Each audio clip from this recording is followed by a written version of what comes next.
Hey there, everybody. I want to talk about ChatGTP, and specifically, I want to talk about prompts for content creation. My goodness, this has got me excited. I mean, I was excited when ChatGTP came out, but once I started learning what it can do, mind blown. And I think that's one of the biggest problems with ChatGTP right now is that we have too many restrictions in our mind on what we can do that we don't know what the full potential is. So what I did 9 tests for content creation. I create content for clients. And one, I wanted quality content. I don't want it to sound like gibberish and spun garbage content. Number two, it needed to be past the AI test. That is, when you put the content into an AI checker, it needs to come in showing as human.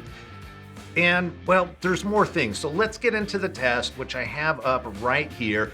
What I did is I used the same title.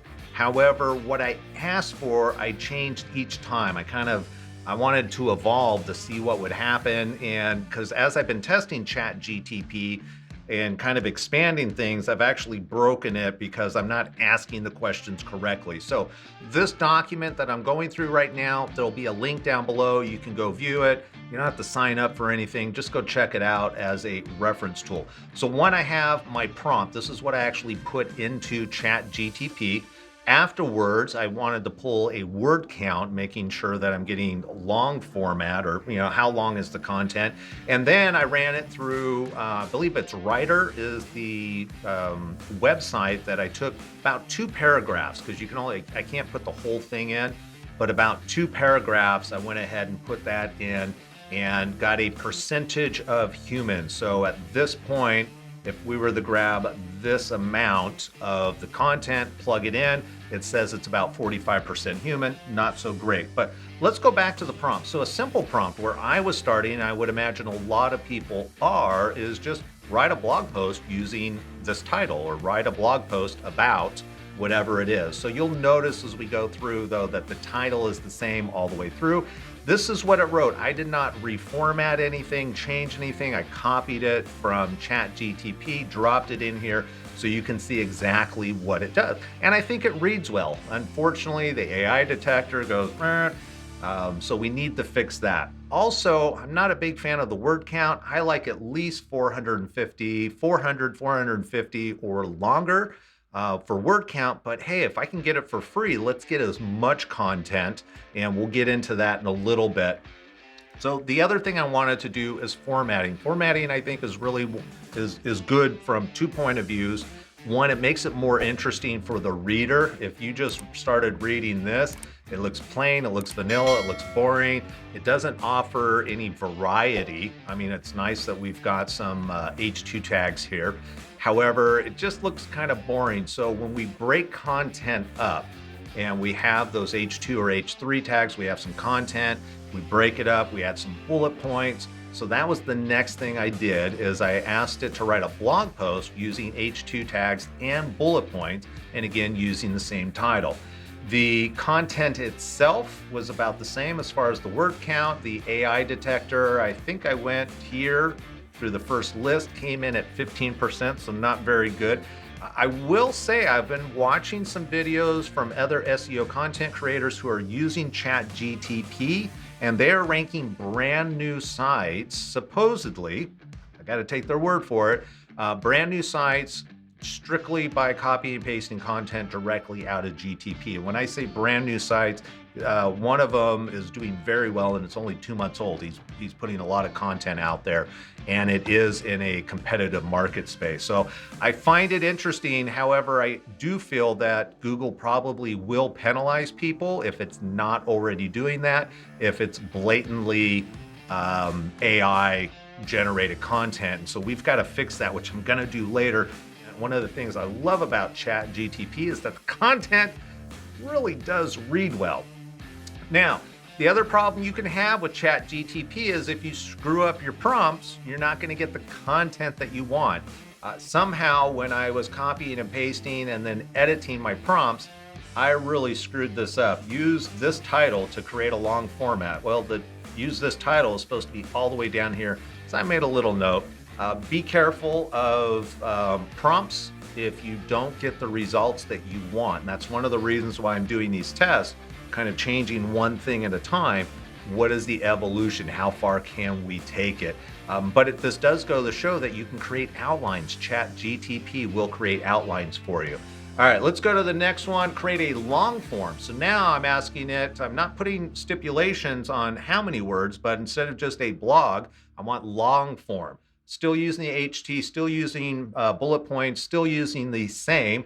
Now we went from 320, 330 to 527. Yay, we're making progress.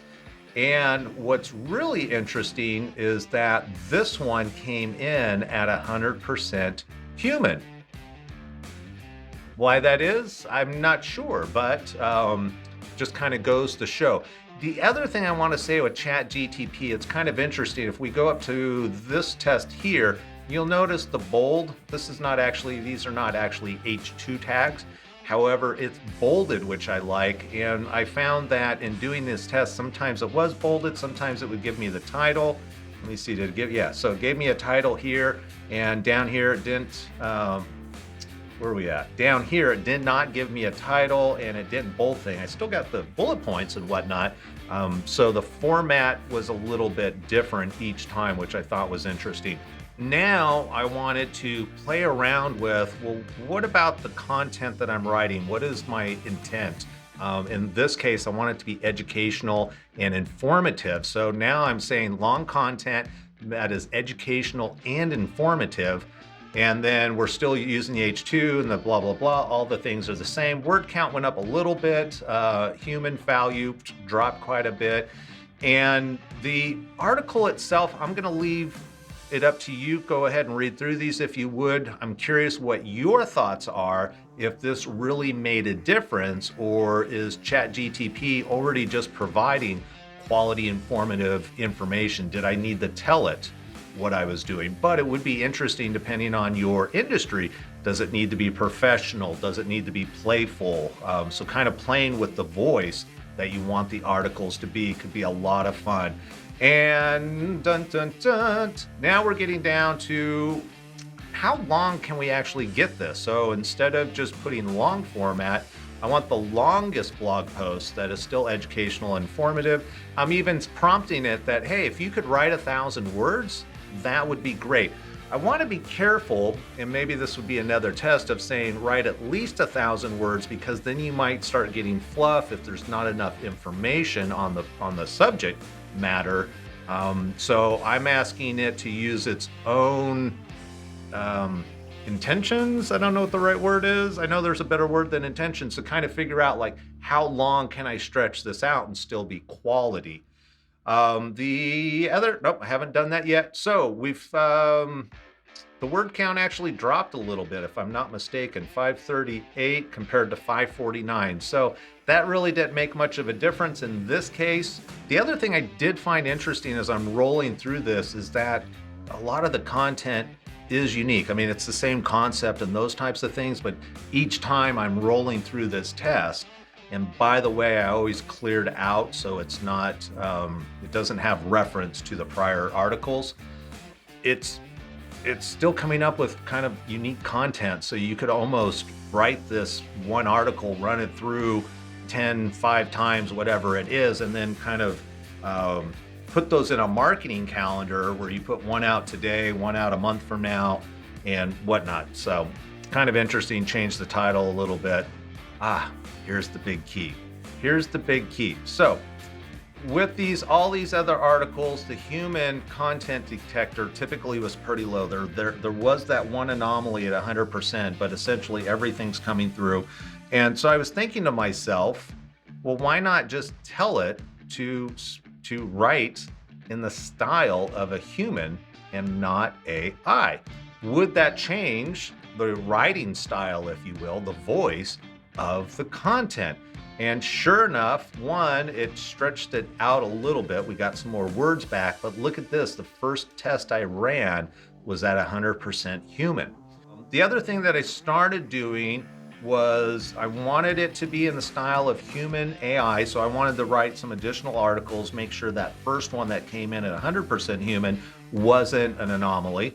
And then number two, you got to post a meta description. So why not ask it to write you a meta description? In playing around with this the other day, not for this test, but for other work I was doing, I found that the meta descriptions tended to be pretty long sometimes, almost a full paragraph. So I put a request in that it's no more than 55 characters, which is good for Google. I think Google goes 155, 160, somewhere in there. I always like to go on the short side. And so it goes ahead and does that. We've got an 82% passing, which, by the way, I have found, I was spending way too much time on ChatGPT yesterday because it was actually up for me. Making small changes as you read through the article that just make it sound more natural, if you will, bumps these human detection scores way up. You don't have to rewrite the whole thing. Just rolling through maybe 10% on the long side. If you make those little changes, it really bumps up the human factor, if you will, on these articles. Anyhow, so now what I've got, it stops article. This is something it was letting me know, I guess, hey, this is the end of the article, and here's the meta description. So already created that content for me. Now I wanted to change the request. And that is, well, what if you were actually a content expert? Kind of changing the context of ChatGPT. I almost think of it as you're talking to a personal assistant, if you will, or in this case, an actual copywriter. And I'm going, hey, copywriter, you are an expert. I want to give them the confidence that you are the expert in ranking content on the first page of Google. So I put that in there, kind of left everything else alone, and the word count got bumped up, 628. Human, we're still rocking and rolling there at 91%. And again, I'm gonna leave it up to y'all as far as how much different you think the content is between each iteration. So that's my test. This article is available. I've got it on Google Docs. Go ahead and click the link below. We'd love to hear your thoughts and ideas and maybe some prompts that you've been using. I've been testing out some other people's prompts and a lot of them just seem gibberish and just, I don't know what they're thinking. So that's why I want to write my own prompts that fulfill the needs for my clients and myself right now. So love to know what you think. If you got any thoughts, questions, feelings, make sure you leave them down below. Take care, everybody.